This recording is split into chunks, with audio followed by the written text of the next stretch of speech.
Hello. I want to ask you, what's your thoughts on utilizing this energy and using it for, specific purposes, like how you mentioned before, for example, charisma or creativity, etc. Great question. So there are two types of paths that they speak about in spirituality in general. There is, they would say the right-hand path and there's a left-hand path.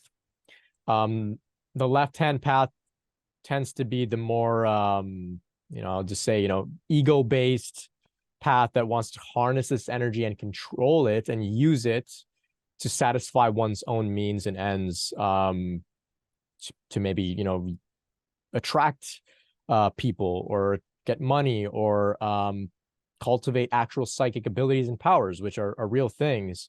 And there are, schools that cultivate these skills, but it comes at a cost, multiple costs. The major cost is it comes at the cost of not being able to realize God and embody God. You may have powers, you may be powerful and attract people to you and whatever, but you don't have God.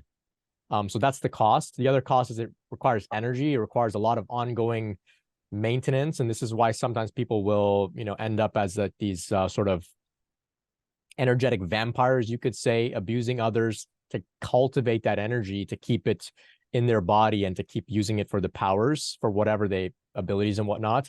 But then, of course, there's the right-hand path, which is the path that leads us towards God. And interestingly and paradoxically is when we move towards God, then we say, God, if you want me to be creative, use me as a channel.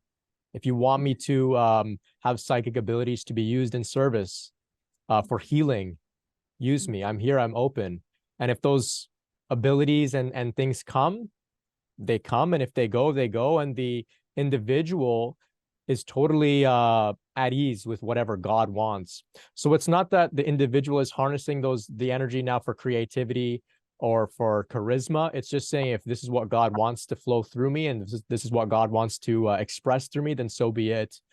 So this is the more passive approach that takes ego out of the way and we can become real channels. And interestingly, I mean, these are the people who really are really creative. These are the people who really can make an impact. And spread their message far and wide, and people can really relate with them in a meaningful way.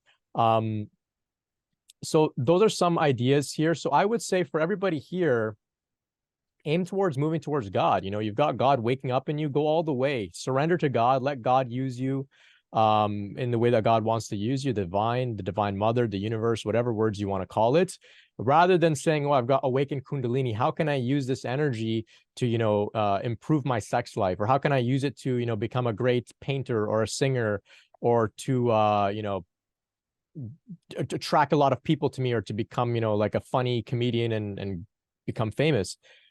Though those things are possible, like I said, they come at a cost, and the cost is we don't go all the way to God. So keep those things in mind. And also, a lot of this is twofold. We've got to think about ourselves on the path.